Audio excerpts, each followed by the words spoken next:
has teeth, it could bite. Sometimes we forget that dogs are still animals. So you probably wouldn't have a gorilla as a pet because you'd probably kill your whole family. So what would you have? You'd have a dog, and usually dogs are safe, but there was a tragic story a little while ago where a guy left his 2-year-old child home with the dog, and the dog actually killed the kid. So you could imagine how, and now he's arrested for neglect. So you can imagine how difficult that is for his the father. I'm sure that he's more steeped in guilt than any punishment that long arm of the law could ever give him. My name is Paul Basoka, Ivy Masters Learning Center, and ivymasters.com. And today we're going to look at Test 1, Section 1, number 12. Now, number 12 is a vocabulary and context question. There's specific things that you want to check for a vocabulary and context question. If you want to completely ignore any meaning of the word that you're familiar with, you can put each chance choice in place of the original word. You can think of your own word or words that would fit in place of the underlined word, and you look for a synonym before or after the word. But one thing we have to remember, just like a dog is under the umbrella of the animal species, and you still got to be careful with dogs sometimes, vocabulary and context is still, it's a line reference question. So you got to make sure you take into consideration the context that you read before and after. So, number 12 reads, in line 10, the word ambivalent most nearly means. So we go to line 10, and we're going to see the word ambivalent. And this frequent experience, what frequent experience? When you see the word this or that or these or those, you got to read before. Aside from purchasing, aside from what? So we're going to read before again. Last year, Americans spent over $30 billion at retail stores in the month of December alone.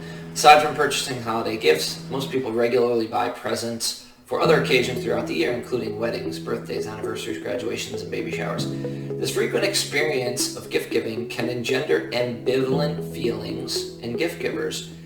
Many relish, take great enjoyment in the opportunity to buy presents because gift giving offers a powerful means to build stronger bonds with one's closest peers.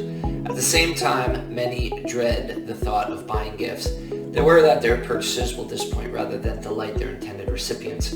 So, notice it says ambivalent, and chances are you're a high school junior or senior and you don't know what the word ambivalent means. Well, you kind of don't need to know what it means as long as you pay careful attention to the context. What comes after tells you if it's ambivalent feelings, and then what kind of feelings are described here. Relish, take great enjoyment in, and dread, which is virtually the opposite. So we're going to take that with us to our answer choices here. Number 12, unrealistic feelings would really be awkward. So notice, besides reading after, you could also read with each answer choice in place of the original. Make sure it makes sense. Always great idea to check yourself. Conflicted. Well, if you relish something, take great enjoyment in, and also dread it, it sounds like you could feel conflicted about gift giving. Apprehensive is the fearful part, the dread part, but there's no positive there, like the relish part. And then supportive is positive. That's more like relish and not like dread. So the correct answer here is B, conflicted.